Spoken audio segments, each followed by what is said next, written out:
Saludos, muy buenas tardes, bienvenidos, bienvenidas a la 24ª y última ya de las conferencias comprendidas dentro del ciclo de conferencias que en este curso 2024-2025 ALUEX ya saben que pone en valor el valor de la cultura. Y seguimos poniendo en valor el conocimiento y el saber. Vamos a recuperar con esta la conferencia que no se pudo celebrar el pasado lunes 28 de abril, ya saben que tuvimos un apagón y no pudimos celebrar esta conferencia. Y bueno, Elvira, lo cierto es que ha habido petición popular de que la recuperáramos y claro, la asociación no podía hacer otra cosa que recuperarla. Se ha hecho este esfuerzo, hemos adelantado media horita el inicio de las conferencias para que, bueno, pues podamos disfrutar de los conocimientos y del saber de Elvira Valero de la Rosa. Después, justo a las 7 de la tarde, no se despisten porque vamos a tener el acto de clausura, este sencillo y emotivo acto, ya saben que nos gusta hacerlo sencillo, pero siempre cargado de muchas emociones. Como tenemos el tiempo muy limitado, porque a las 8 de la tarde tenemos que estar fuera, así que no va a haber turno de preguntas, va a ser solamente la conferencia. Bueno, ya saben que Elvira Valero de la Rosa es directora del Archivo Histórico Provincial. Gracias, Elvira, por este esfuerzo de poder recuperar esta conferencia y adaptarte también a los tiempos y, como decimos, poder disfrutar de este modo de tus amplios conocimientos sobre esta materia. Vamos a saludar también a la Junta Directiva de ALUEX, encabezada por su presidente, por Juan José Caravaca. Gracias por ese trabajo que se realiza durante todo el año. Damos la bienvenida también porque hoy nos acompañan y esto nos da muchísimo gusto en la asociación que nos acompañe tanta gente.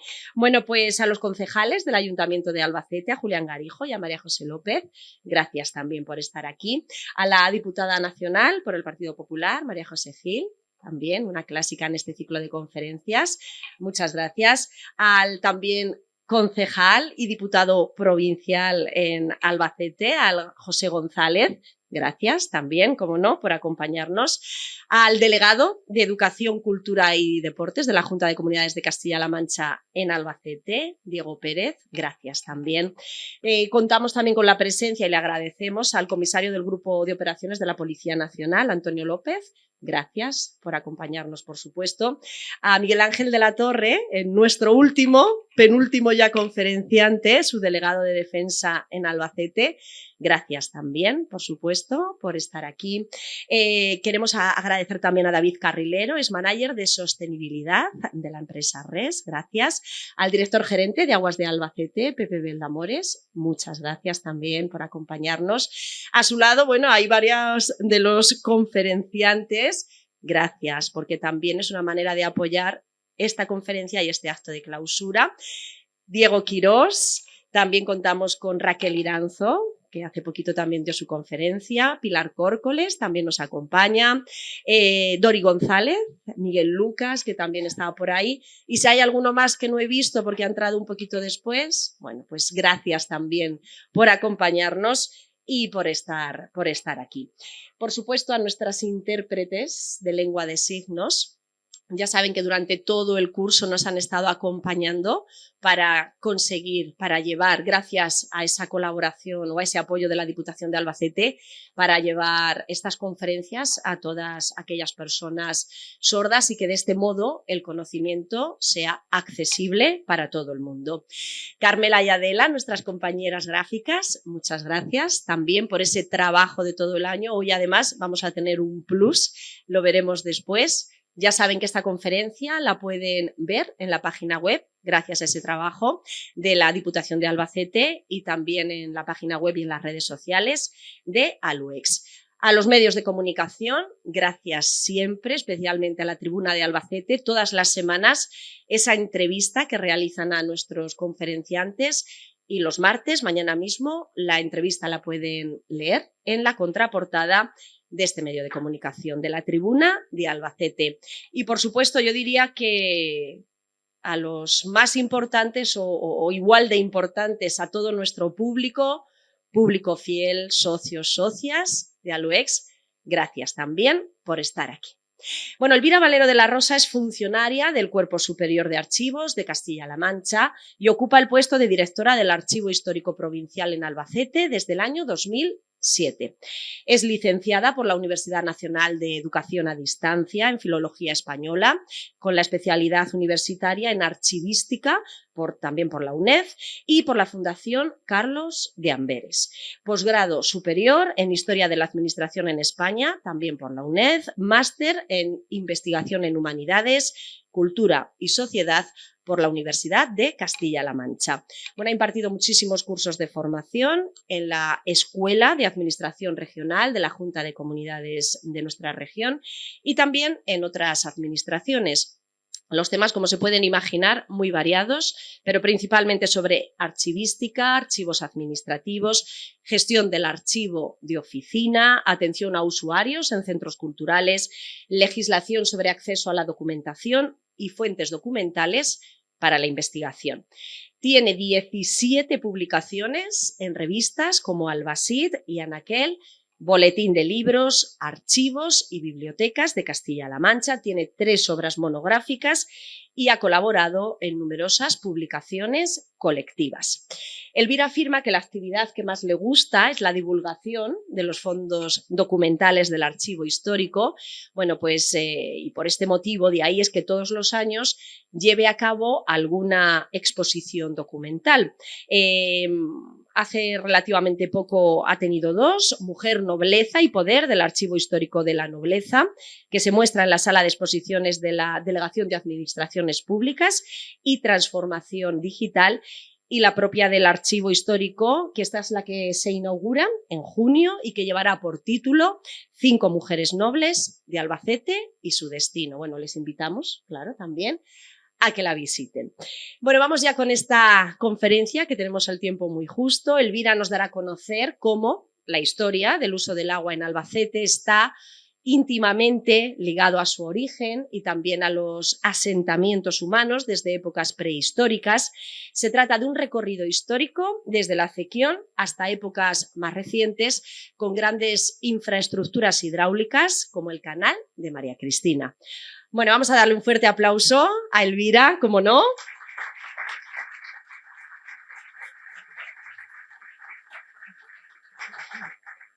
Bueno, muchas gracias, María José, muchas gracias a Luis por haberme buscado este hueco y muchísimas gracias a todos los asistentes. Vamos a empezar rápido. Yo quería explicar en primer lugar por qué el título. Bueno, el agua en Albacete es un título muy evidente. El origen de Albacete está muy unido al agua, porque el término municipal presenta un poblamiento desde épocas prehistóricas. Y esto se debe a razones geográficas. Albacete es una zona muy llana, sin grandes accidentes orográficos que salvar, tiene abundancia de agua y caminos, y sobre todo también vías pecuarias.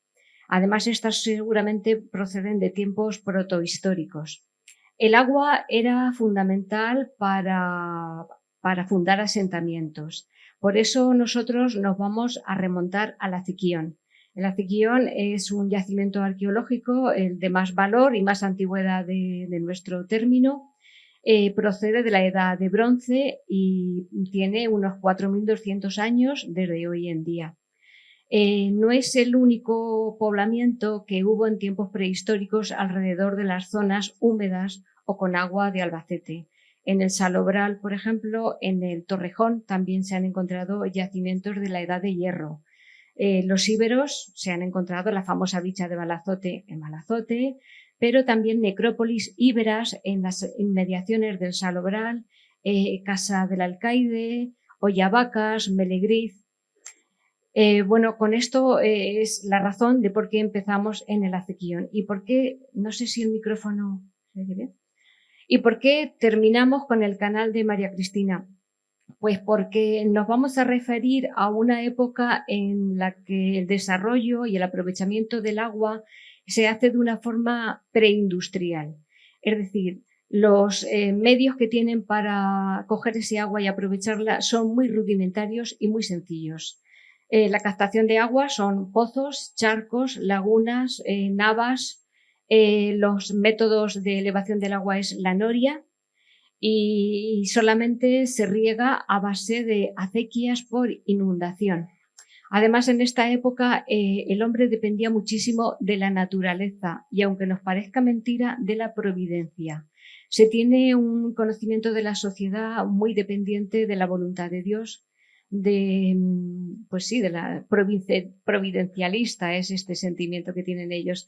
Ante una calamidad como una inundación, una sequía, la pliega de la langosta, ellos miran hacia Dios, miran hacia la fe, la religión, y van a hacer constantemente rogativas, que lo vamos a ver en las actas, trayendo a la Virgen de los Llanos. Pero también, por ejemplo, hay santos como Santa Águeda, que tuvo su ermita en las inmediaciones de donde hoy está la feria, y el concejo le pagaba a un clérigo por tocar las campanas para disipar las nubes en caso de tormenta. O sea que es una sociedad que tiene muchísimo miedo a la naturaleza, que además a veces lo considera un castigo divino. Y hasta el siglo XVIII los hombres no van a ser capaces de transformar a gran escala la naturaleza.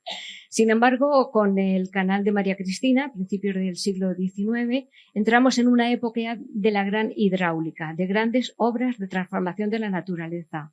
El canal fue la vida para Albacete, como veremos después, y a partir del canal empiezan los sondeos, empiezan las grandes obras como los pantanos, la explotación de los acuíferos profundos y el que saltaran a zonas áridas como La Mancha, el regadío. Así que esta es la razón de este término, desde la acequión hasta el canal. La conferencia tiene 4 etapas. La primera es las características de las zonas húmedas de Albacete. La segunda es sobre las acequias y cuándo empieza la enfermedad. La tercera es sobre el canal de María Cristina, que es cuando comienza la solución. Y la última me ha parecido también que había que tenerla en cuenta porque es el abastecimiento de aguas a Albacete. En Albacete no había fuentes públicas como en otras ciudades de España hasta mitad o incluso principios del siglo XX. Vamos a empezar.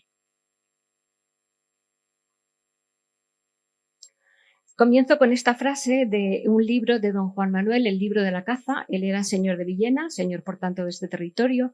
Él era aficionado a la cetrería y en este libro tiene esta frase que es muy interesante, que dice: la tierra de Chinchilla ha muchas lagunas en que ha muchas ánades, en algunas flamenques. Esto lo escribió hace justamente 700 años, en 1325. Vemos a simple vista cómo ha cambiado el paisaje. Él dice que se está refiriendo al término de Chinchilla, pero no a Chinchilla, o sea que podría estar hablando de Albacete perfectamente. Y vemos una imagen idealizada al fondo de lo que es una villa, una ciudad, extramuros, ese monasterio o ermita, la noria, la laguna, los flamencos y las ánades. Él se está refiriendo a una característica de la Mancha que es el endorreísmo. Endorreísmo es una palabra un poco rara. Endo significa hacia adentro y rei es la raíz de un verbo que significa fluir. Es, como vemos, una característica que ya se conocía desde tiempos muy antiguos. ¿Por qué esto se da en La Mancha? Bueno, porque es una vasta altiplanicie que está en los 650-750 metros de altitud. Tiene unas peculiaridades orográficas, tiene en algunos momentos rocas permeables, otras impermeables, unas condiciones bioclimáticas semiáridas, y esto provoca un drenaje insuficiente y que haya muchos charcos, navas, lavajos, lagunas, de forma que se da una cosa casi paradójica, que siendo La Mancha un lugar muy seco, sea la más rica en lagunas de toda España, sobre todo en las estaciones lluviosas. Esto es una frase de Francisco López Bermúdez, que tiene un artículo muy interesante en Albacete sobre las zonas húmedas. La localización. Para la localización de esas zonas húmedas me he remitido a este mapa de Daniel Sánchez Ortega, de su libro Los Llanos de Albacete, porque está muy completo. Las zonas húmedas están al oeste y al suroeste de Albacete y tienen una característica, y es que todo lo que rodea a Albacete se encuentra a unos 800 metros de altura. Sin embargo, la zona de Villacerrada, la zona más alta, está a 658. Esto provoca que las aguas no puedan fluir hacia el Júcar, como ya sabemos. Y aquí tenemos todos los elementos que hacían esa zona tan pantanosa. Por un lado tenemos el Júcar, tenemos la laguna de la Acequión, la laguna del Saladar. A ver. Bueno, es que la laguna del Saladar, el río Lezuza, que se filtra y desaparece en las inmediaciones de Albacete, el trasvase Tajo Segura, que hace esa forma geométrica, que se desaparece al pasar los Sanguijes en el túnel del Talave, luego aparece tras 30 kilómetros subterráneo, los Ojos de San Jorge, aquí, falta el río de la Estacadilla, esta zona que se llama Los Laguneros, la laguna del Salobral, que era inmensa, decían en el año 1860 que tenía de circunferencia 1 legua, o sea, 7 kilómetros, y luego las ramblas del deshielo, como la rambla de la Escartana. Bueno, pues esta es la situación de Albacete y esta es esa característica y cómo se distribuyen estas aguas de las que después vamos a hablar. Los recursos hídricos e hidráulicos que a través de los documentos del archivo vamos viendo, pues tienen unas características especiales, y es que los más antiguos, los del siglo XIV, XV, hablan de terrenos que se aprovecha muy bien el agua, pero no hay todavía zonas insalubres. ¿Cómo sabemos todas estas cosas? Bueno, no hay documentos, no hay un expediente general que hable de Albacete y sus lagunas y todo eso. De forma indirecta lo conocemos a través de ordenanzas, a través de delimitación de términos, de amojonamientos, que van los regidores y van señalando los mojones y van describiendo cómo es esa zona. Y entonces vemos que hay ríos, de los que he mencionado algunos, hay lagunas, hay navas o lavajos. Las navas o lavajos se producen cuando llueve y dura el agua mucho tiempo, a veces no se secaban. Son típicos de la zona más húmeda, que es la del Salobral. Existen parajes que al principio, siglo XV, se llama Las Cantarranas, un paraje que está cerca de Meledriz, entre Meledriz y el camino de Balazote, pero que conforme pasa el tiempo el nombre se va transformando en laguneros, lo que quiere decir que de una zona, Cantarranas, de deshielo, pasamos a una zona ya pantanosa. Hay charcos que tenían mucho valor para los animales, que incluso tenían su nombre, el charco lobo. Y luego hay industrias o preindustrias como las acequias, que están hechas por el hombre, los abrevaderos, muy importantes porque había muchísimos ganados en Albacete, pozos, aljibes y norias. El pozo más importante y el aljibe más importante estaba en La Gineta. Estaba en ese camino real que iba desde La Gineta incluso a Madrid y hacia Chinchilla, y se cobraba un arrendamiento, se cobraba unos impuestos por utilizar el agua. Luego hay molinos, batanes, tenería y losas y calderones. Las losas y los calderones son muy parecidas a las navas o lavajos, pero tienen una diferencia, y es que las losas están en la parte de Barrás, donde hay menos agua, Barrás, La Roda y La Gineta. Y su nombre de losa quiere decir que hay una obra que se ha utilizado, un enlosamiento, losas para hacer acopio de agua y que dure mucho tiempo. Eran muy apreciadas por los ganados, y aquí debajo hay un fragmento de un pleito de Albacete contra Chinchilla del año 1489, porque había una nava en La Roda que se llamaba la losa de los navazos, que tenía un aprovechamiento común, Chinchilla y Albacete, para usar ese agua, pero llegó un momento que Chinchilla empezó a hacer donaciones a agricultores y los agricultores chinchillanos no permitían que los ganaderos de Albacete abrevaran, con lo cual esto derivó en un juicio que terminó en el Consejo Real y los reyes católicos fallaron a favor de Albacete. ¿Qué queda de estas losas? Estas losas y sus calderones. Los calderones viene de la palabra caldero, es decir, es un acopio también de obra, pero mucho más pequeño, y esto era para las personas. Bueno, pues hace unos días, como había llovido mucho, nos acercamos a la losa quemada en La Roda a ver si había agua, pero no, como ya no se utiliza, pues toda esta zona que sí que se ve que está picada y que es una losa, ¿no? Esta zona de aquí pues está colmatada de tierra, de sedimentos, y ya no tiene agua. Es un sitio muy interesante porque está vallada, tiene un muro que tiene 50 por 30 metros, en total 1.500 metros cuadrados, o sea que era un sitio muy importante. Está cerca de una vereda y es un sitio ya en desuso, pero que en su momento. Así que nos vamos ahora al Acequión. El Acequión, como ya he dicho, es el yacimiento con más valor arqueológico y antiguo de Albacete. Si salimos de Albacete hacia Barrás, pues lo tenemos a 15 kilómetros. Esta imagen es con el satélite.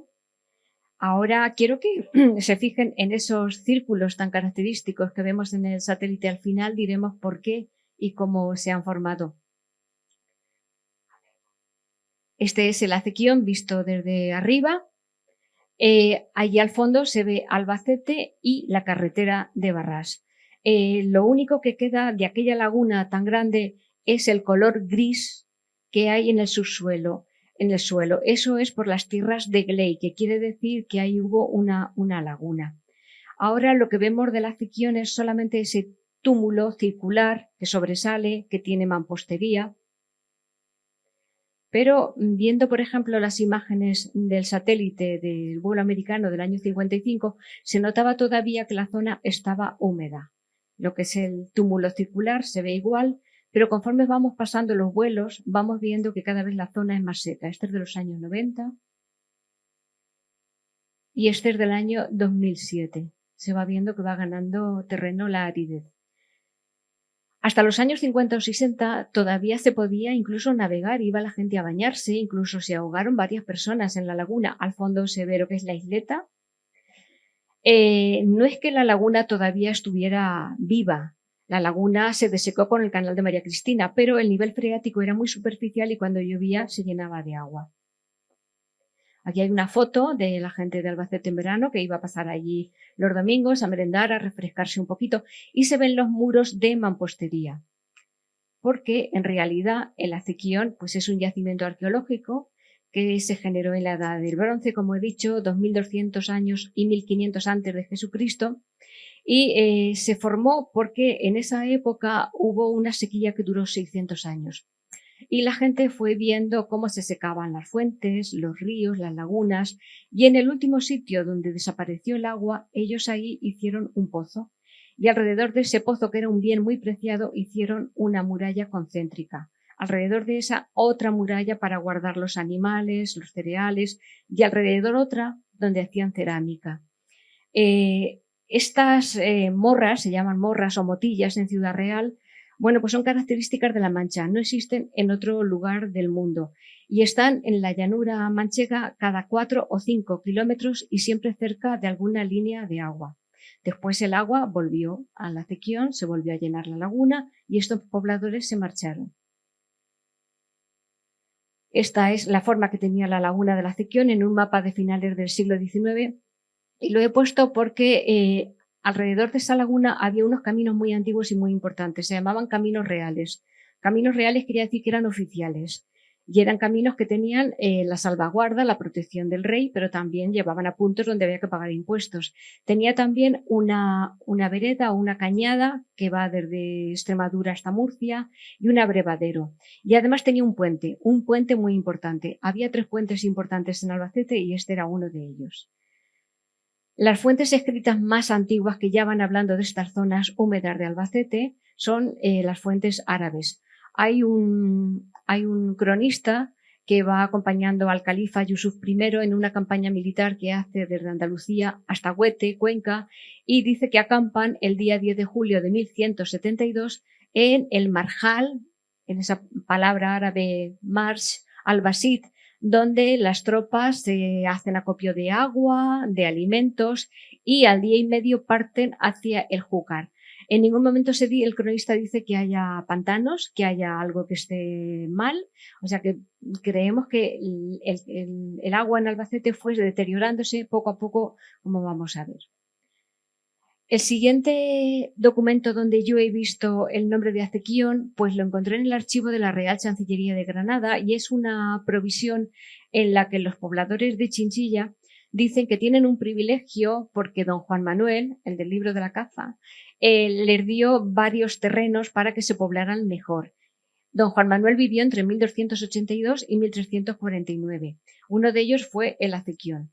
Entonces, si en esa época el Acequión ya se llamaba Acequión, que es el aumentativo de acequia, que a su vez es una palabra árabe que es regar, ¿desde cuándo existían esas canalizaciones árabes? Según Aurelio Pretel, son de tiempos árabes. Es posible, yo no lo sé, pero desde luego ya existían.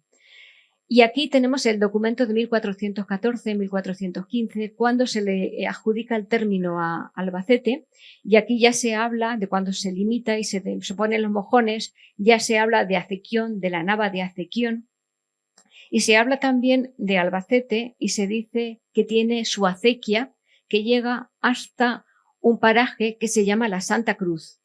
La Santa Cruz venía a estar donde hoy está la rotonda de la Tamos. Si nos damos cuenta, ahí es un punto donde confluyen muchísimas carreteras y caminos importantes. Esto que ahora mismo está lleno claro, urbanizado totalmente, en el año 1414 estaba totalmente libre. Lo que eran las casas de Albacete estaban a 1,5 kilómetros, que es a la distancia que está la iglesia de San Juan. Aquí que confluían, pues confluían la acequia viene por la calle Virgen del Pilar, está soterrada, pero por ahí viene el canal de María Cristina. Había una ermita, la de la Santa Cruz, un abrevadero que se llamaba igual, un puente y un molino, todo se llamaba de la Santa Cruz. De eso ya no queda nada, sencillamente creo que la vereda todavía se llama de la Santa Cruz, pero es lo único que queda. La Santa Cruz es un rito que empezó en la Edad Media y que el nombre, desde luego, nos indica la antigüedad del mismo, porque fue en el año 326 cuando Santa Elena, la madre del emperador Constantino, descubrió o creyó descubrir lo que era la cruz donde habían crucificado a Jesucristo, y toda la cristiandad emigró hacia Palestina a coger alguna reliquia de esta Santa Cruz. Y esta ermita también tuvo su reliquia, que se llamaba el Lignum Crucis. Y esto lo sabemos porque Alfonso Santamaría descubrió un testamento en el que una señora de Albacete le dona a la ermita una casa por la mucha devoción que tiene al Lignum Crucis. Bueno, pues ya tenemos una acequia. ¿Y de dónde viene? La siguiente acequia va a venir de los ojos de San Jorge. Y aquí otra vez nos remontamos a un santo relacionado con los cruzados y con la Edad Media. A ver si lo podemos... Se ve bien, es un mapa también antiguo. Los ojos de San Jorge, el canal que viene desde la Acequión, el río de la Estacadilla, que lo he mencionado, que también tenía unos nacimientos de agua. Y San Jorge era el protector de los cruzados que iban a luchar a Tierra Santa. Pero se aparecía en otras muchas batallas. Por ejemplo, en Cataluña se apareció a uno de los reyes que luchaba contra los árabes y ganaron la batalla. Y en Albacete también se apareció. Esto lo cuenta Sánchez Torres, que dice que como San Jorge era un santo benefactor, protector, pues se apareció en los ojos y a unos mutilados y minusválidos de Albacete los bañó en los ojos y se curaron, porque el agua de los ojos era muy buena. La de Albacete era muy mala, pero esta era muy fina y muy buena. Y estas leyendas, ¿qué misión tenían? Pues tenían una función muy importante, porque Albacete tenía el derecho a utilizar el agua desde tiempos inmemoriales, seguramente desde antes de ser villa independiente de Chinchilla. Pero lo que es el terreno pertenecía a Chinchilla. Y con esa rivalidad que había entre ellos siempre se dificultaba todo lo que se podía a Albacete. Entonces Albacete quería acercar los ojos. ¿Por qué? Porque también había pesca. Y la pesca estaba arrendada por el concejo, era uno de los bienes de propios también. Y los de Chinchilla no le permitían cercar los ojos, con lo cual hay otro juicio que llega hasta el Consejo Real, y la reina Juana en el año 1513 le da licencia a Albacete para cercar los ojos. Además dice que hacía 30 años que ya se había encauzado el agua, y el agua llegaba hasta el molino más importante que tuvo el concejo, que fue el de la Alcantarilla. Ese molino de la Alcantarilla, además, en otro documento nos dice dónde estaba. Y a principios del siglo XVI tenemos 3 molinos concejiles. Había privados, pero del concejo 3. Santa Cruz, la Alcantarilla y el Cerro Mínguez. A finales del siglo XVI, según dice aquí, funcionaba todo el año. En 1750 es estacional. Solo funciona 6 meses. Y además dice que está 1/4 de legua de Albacete. 1/4 de legua tiene que ser 1,8 kilómetros. Pero es que además está pintado en este plano que todos conocemos y que seguramente no hemos reparado. Ahí arriba está el molino y el puente de Acequión. Lo traemos, el molino que coge con un caz el agua y después la vuelve a soltar. Y ese kilómetro 800 metros nos indica que ese molino tenía que estar depósito del agua, la fiesta del árbol, por ahí, donde también había un abrevadero. Bueno, pues ya sabemos que existían dos acequias, la vieja, la que llegaba a la Santa Cruz, y la nueva, que empieza a partir de 1480, y aquí es donde empiezan los problemas. De hecho, ya en 1494 los reyes católicos le donan a Albacete 40.000 reales para que vuelva a arreglar la acequia y los tres puentes. ¿Cómo se controlaban estas acequias? Bueno, pues había ordenanzas, había unos comisarios que eran los encargados de repartir el agua, los turnos, pero esas ordenanzas que, por ejemplo, prohibían hacer hoyos entre las dos acequias, porque lógicamente estaban paralelas, y si se hacen hoyos profundos y hay un derrame o hay una inundación, eso es un pantano. Se prohibía también que los ganados mayores y menores, porque había bueyes con los que se labraba, abrevaran fuera de las balsas. Se prohibía también que los carreteros cruzaran por los vados, sino que usaran los puentes, pero se incumplían sistemáticamente. De hecho, a partir de 1512 se nombran unos guardas y unos vigilantes para multar al que no cumpla las ordenanzas. Los vecinos se encargaban de la limpieza ordinaria a base de jornales. En el año 1512 ya hay una epidemia general porque dicen que la acequia está muy sucia y ciega y en Albacete hay mucha enfermedad. Y se obliga a todos los vecinos a que den una peonada. ¿Por qué? Porque son los que se aprovechan del agua. Y aquí está este documento que lo va diciendo. Los problemas de la acequia: estrechez, la suciedad, la maleza, malas prácticas de los vecinos, hacían puentes estrechos o muy pequeños por los que se desbordaba el agua. Había muchísimos intereses encontrados, los agricultores por un lado, ganaderos. Y de todas formas también hay un problema que no se detectaba, pero que ahí estaba, y era la deforestación. Esas grandes dehesas que había en Albacete se fueron talando y con ello se fue modificando el medio ambiente, pero además los ríos con los que se compartían términos, por ejemplo Lezuza, Balazote, también se fueron talando las dehesas, con lo cual los ríos ya eran más espasmódicos y menos regulares al no tener las raíces, las raíces, claro, de árboles.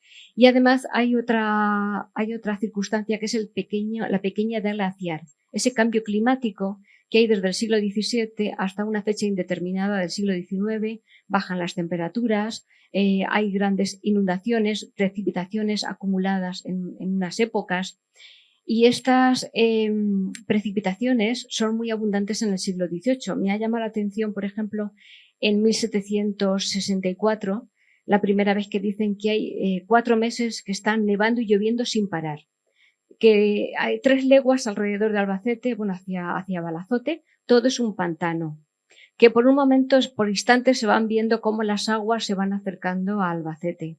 Y luego, por ejemplo, al año siguiente pues hay una gran sequía y mueren los animales porque no tienen para beber. Es un cambio climático que lo conocemos gracias a las rogativas de la Virgen, si no, no sabríamos que ocurrieron estas cosas.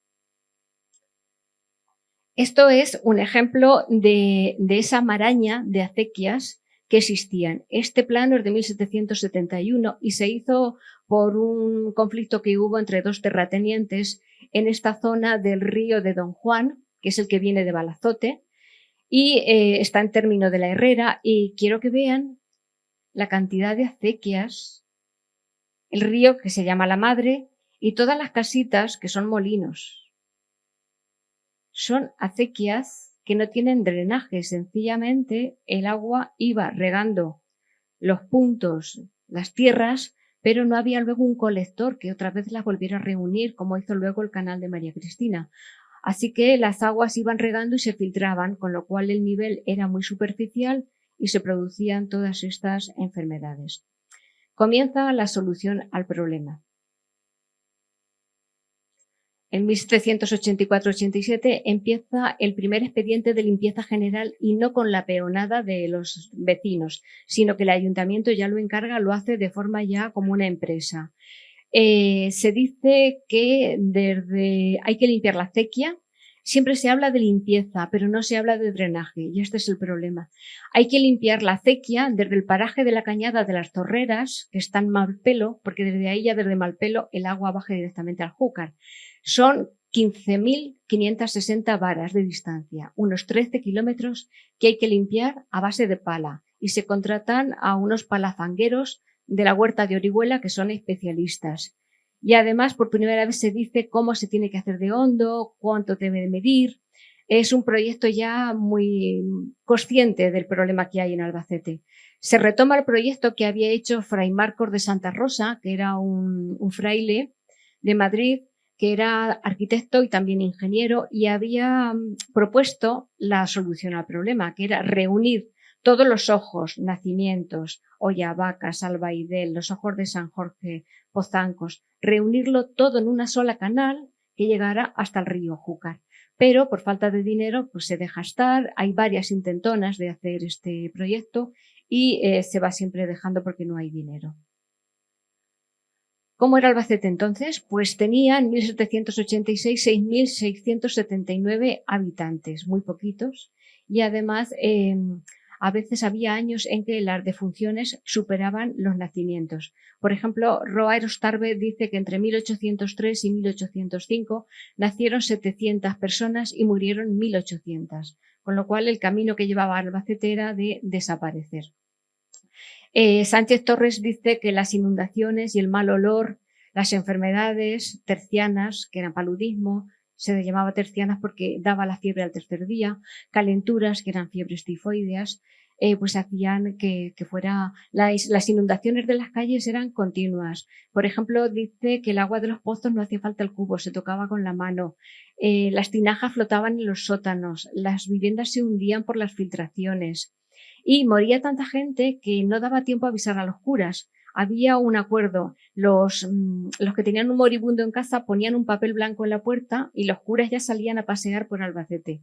Donde veían el papel, pasaban y daban la extrema unción. Según también estos cronistas, que son un poco aduladores, dicen que en 1802 el rey Carlos fue invitado por el conde de Villaleal y entonces lo convenció de la situación que pasaba Albacete y que ahí inició esta gran obra. Pero la verdad es que había otra razón de peso.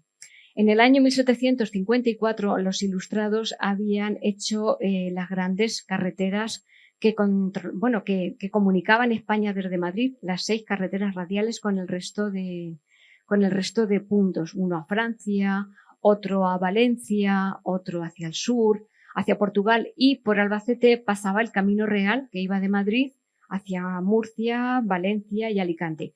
Con lo cual, ese dinero que habían invertido en esas comunicaciones, al pasar por Albacete se tiraba porque no se podían traspasar los puentes del agua que había. En una ocasión los comerciantes no podían seguir, no se podía pasar por los puentes. Y el de la posta, el del correo, se arriesgó a pasar el pantano, decía, de Santa Cruz y casi perece.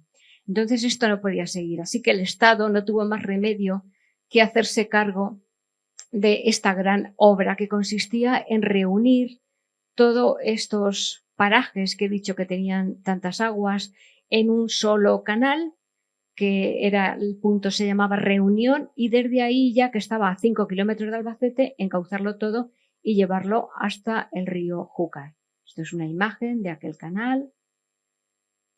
Canal de María Cristina es una obra que tiene 3 fases. La primera comienza en 1805. Lo primero que se hace es drenar todas las lagunas, la del Salobral, que era la más importante, la de la Ciquión y los ojos de San Jorge.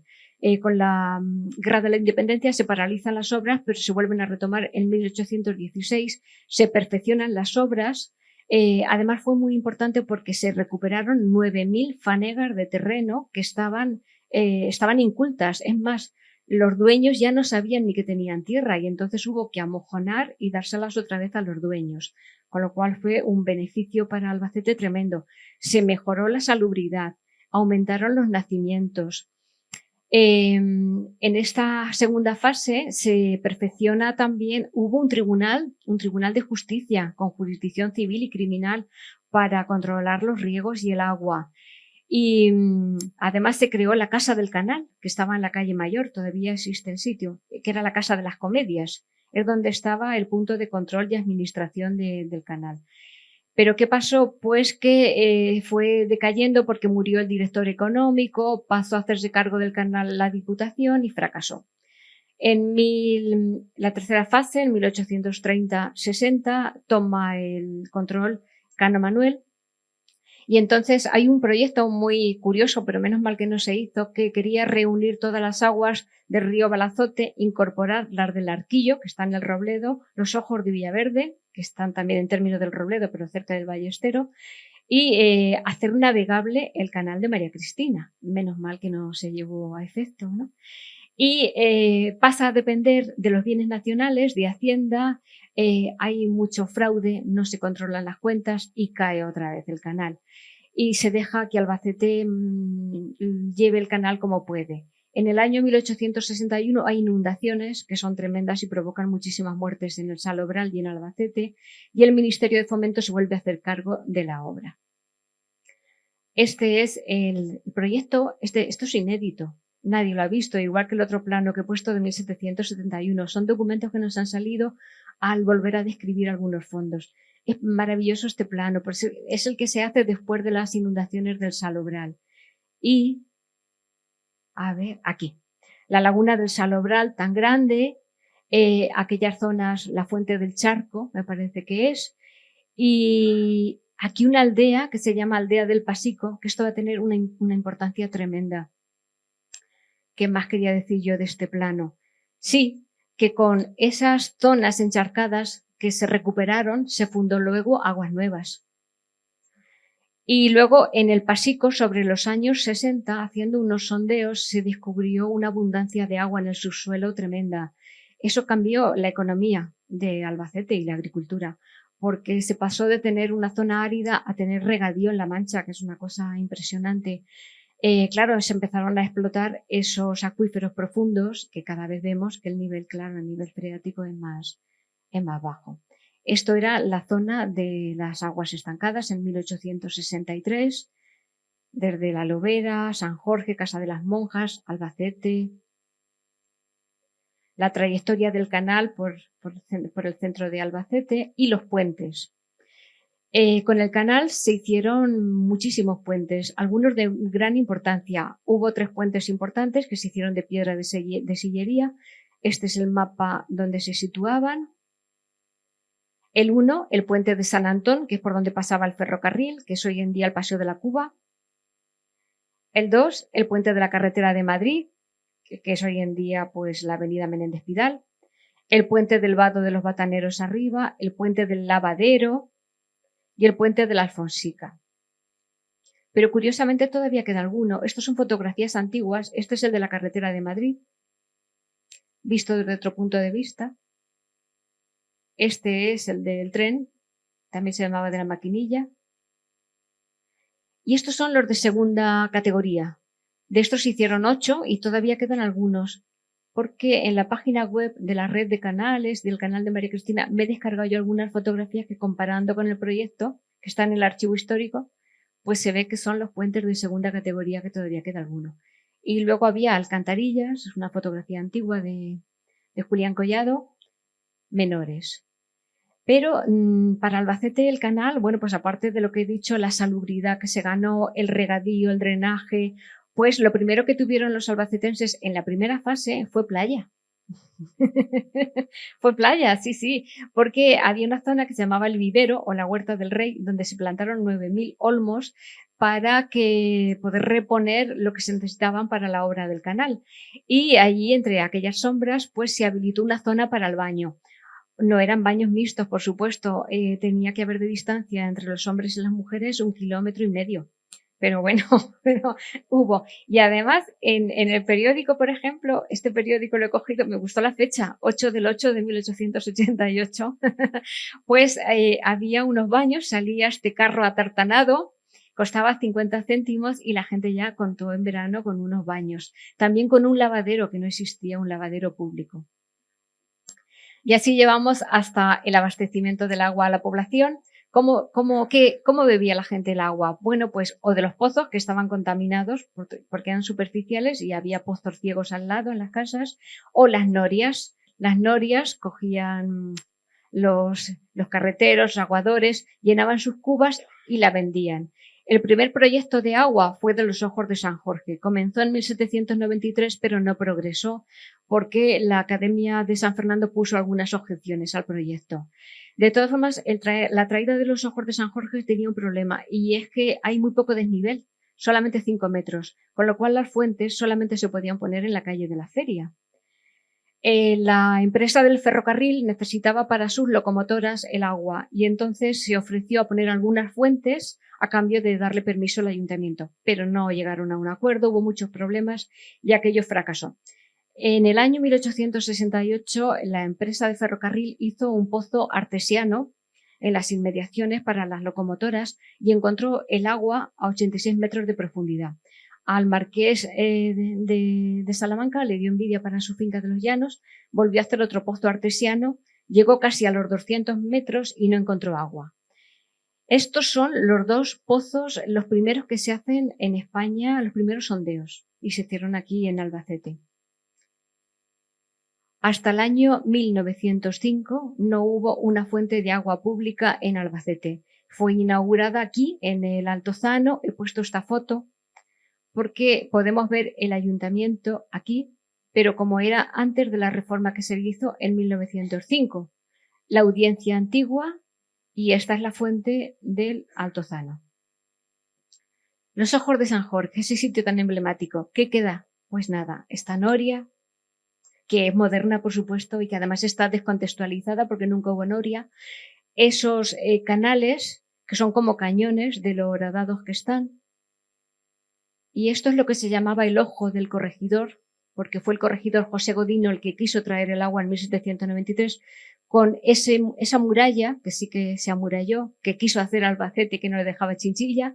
Y bueno, pues esto es una pena porque está lleno de maleza y no queda nada, no queda nada. Entonces, en conclusión, el canal de María Cristina, desde luego, significó un antes y un después. Un antes y un después tanto en la agricultura como en el aprovechamiento del agua como en la sanidad para Albacete. Pasamos del uso del agua preindustrial ya al uso del agua capitalista. El canal recuperó para la agricultura 13.000 fanegas, se creó Aguas Nuevas después, tiene un recorrido de 42 kilómetros, es una obra tremenda, pero ¿qué ha quedado? Hoy en día aquella función ya no la tiene. El nivel del agua ha bajado tanto que no tiene nunca agua. Sirve de colector para las aguas residuales y es una zona verde con caminos naturales por el que se puede pasear y además uno se puede asombrar, desde luego.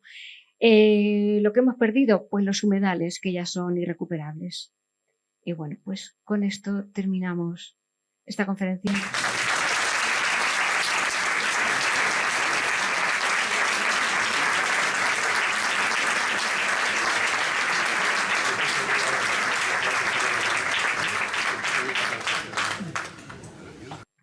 Bueno, muchísimas gracias, Elvira. Bueno, te has, ceñido totalmente al tiempo y nos hemos quedado con ganas de mucho más, ¿verdad que sí? Bueno, hay que recuperar esta conferencia y hacerla un poco más extensa y con preguntas. Bueno, y ahora nuestro presidente Juan José Caravaca, Elvira, si quieres puedes colocarte delante de la mesa porque le quiere hacer entrega de este detalle para agradecer su paso por este ciclo.